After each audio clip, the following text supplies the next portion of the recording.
E agora a gente vai falar sobre o orçamento da família. Quais devem ser as prioridades? Como controlar os gastos?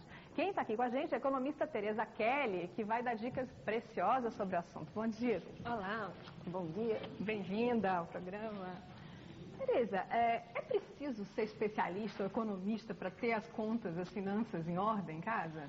Não, não é preciso. A primeira coisa que é bom que nós deixamos bem claro. Não é preciso ser especialista, não é preciso ser economista, mas é preciso principalmente saber que dinheiro é algo importante e que a gente tem que lidar bem com o dinheiro. Porque às vezes tem uma relação emocional, né, com o dinheiro, não é mesmo? A pessoa quer gastar, não quer nem ver o extrato, né? É isso mesmo, começa a Aline. bagunça, Pronto, né? nosso problema é mais ou menos isso. As pessoas tendem a confundir dinheiro com emoção e não é bem assim, né? Na verdade, claro, que o dinheiro também pode ser usado para emoção, uma surpresa, um presente. Sim, ele traz alegria. Adquirir um bem que você deseja muito. Mas o que a gente tem que ter em mente é que dinheiro tem que ter planejamento. Esse seria o primeiro passo, né, para quem quer botar... Primeiro passo, Aline, dinheiro tem que ter planejamento. Então, eu sei que eu só ganho aquilo, então eu tenho que viver dentro daquela realidade, até para que eu possa comprar outras coisas. Então, o primeiro dia que a gente está é planejar. Vamos gastar? Vamos, é bom gastar. Quem não gosta de gastar, e principalmente as mulheres. Mas saibamos gastar. Vamos gastar com planejamento. Porque eu acho assim, reclamar que o salário é pouco, isso todo mundo vai reclamar, né? Sempre vai ser apertado, né? Vai ser apertado, assim, algumas categorias vão ter realmente mais, claro. Reclamar um pouco mais, porque estão sofrendo um pouco mais, principalmente agora que nós voltamos com a inflação. Agora também tem aquela coisa que é próprio de cada um, do ser humano, a gente sempre vai estar querendo consumir mais. Isso é um outro aspecto também, né? E aí, quanto mais ganha, mais gasta, né? E aí é uma coisa que eu queria aproveitar a oportunidade para chamar a atenção, assim, para os adolescentes. A gente tem uma fatia considerável aí de adolescente que está crescendo sem ter muita noção de gasto, de dinheiro, de valor, né? Papai e mamãe tá dando tudo, então eu não tenho... Se você pode se endividar muito facilmente, você pode ter prestação hoje de R$10, de R$15, aí sai comprando, daqui a pouco está com um monte de prestação. Tanto que hoje, são dados recentes, o nível de endividamento mais cresce entre os adolescentes. Entre os adolescentes? Entre os adolescentes. Por quê? Porque agora você tem cartão de crédito para o universitário, claro. né? Você tem cartão de crédito que o papai deu. E aí quando você o crédito está facilitado, né? Especialmente muito. E aí você tem... E não tem limites. E uma faixa especialmente atingida pelo consumo, né? Pelos apelos de consumo, né? Pela mídia, em tudo. Então, assim, é muito importante que a gente saiba lidar com dinheiro já nessa fase, já na fase adolescente, porque hoje é o nosso, digamos assim, para a sociedade é o maior risco que a gente tem hoje são os adolescentes que estão muito endividados. Que já viram adultos já endividados de antes, né? Que não viraram adultos ainda. Essa é a grande questão, então, já né? chegam na fase adulta... Endividados e sem noção de que dinheiro tem custo, né? Tem trabalho, tem responsabilidade. Então essa é a primeira coisa, planejar. Porque o dinheiro, gente, você vai sempre ter um salário que vai estar no limite, numa responsabilidade, né? Então você está tendo que controlar. Essa é a primeira dica. Planejar, fazer orçamento. Que é o quê? É só anotar os gastos?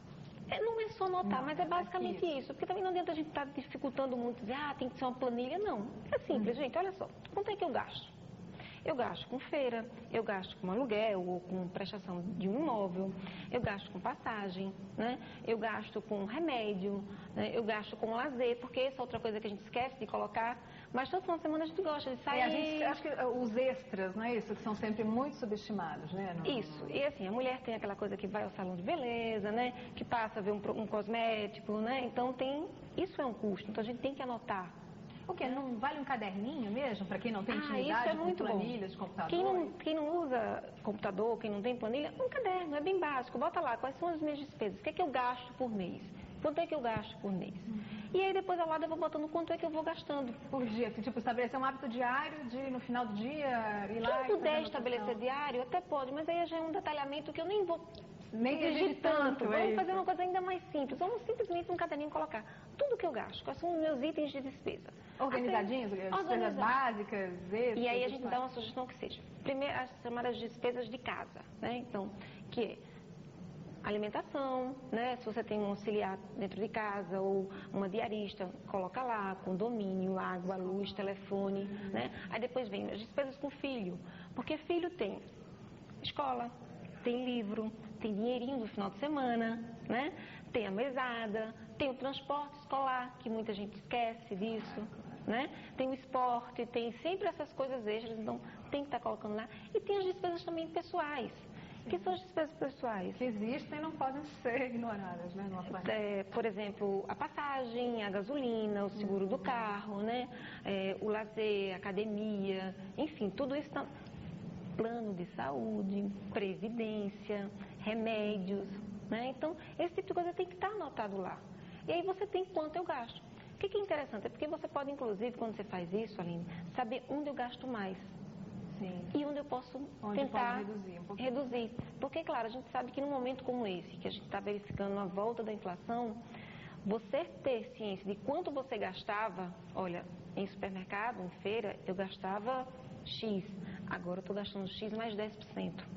Então, meu salário não aumentou 10%. Eu vou ter que reduzir 10% de algum canto. De algum lugar. Então, assim, a primeira coisa é essa. Faz um orçamento, anota. Tá? Anota o que você tem, não precisa muita coisa, simplesmente anota. Se você dispuser de... Eu imagino que o próprio hábito de anotar deve também forçar uma disciplina até na hora de gastar. Não imagina, porque no momento você passa, sabe o que vai botar no caderninho. Sabe um hábito que eu particularmente, eu adotei e que me deu muitos bons resultados?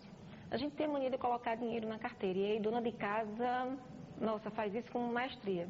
Aí você sai e tem um feirante, um ambulante na rua, né? E tem lá, vamos supor, agora na estação a gente tem pinha. Aí você passa e tem um morango. Aí você vai comprando. Aí R$2, R$5, blá, blá, blá. Daqui a pouco você botou R$50 na carteira ontem. Hoje no final do dia você faz, cadê meus R$50? Acabou. Tudo que você tirar da carteira. No primeiro momento você vai dizer assim, ai que saco, coisa chata, não vou fazer. Mas faz esse hábito. É impressionante como dá uns resultados assim, muito interessantes. Passa a pensar mais, a ter mais consciência dos R$5, né, que você deu para aquela coisinha boba que você poderia muito bem ter ficado sem, né? Também. Que aí já é 1 quilo de feijão que você vai passar uma semana para uma família de 6 pessoas. Claro. Né? Então a gente também passa a ter esse efeito de comparação. Porque você passa a pensar assim, olha, não, são R$10 é muito pouco, tá, mas R$10 representa o que na minha feira? R$10 já é quase o meu pão da semana, dependendo, assim, uma família pequena. E aí você passa a ter, inclusive, essa dimensão de comparação. Então, isso é muito bom, anotar por isso. Claro, pela consciência.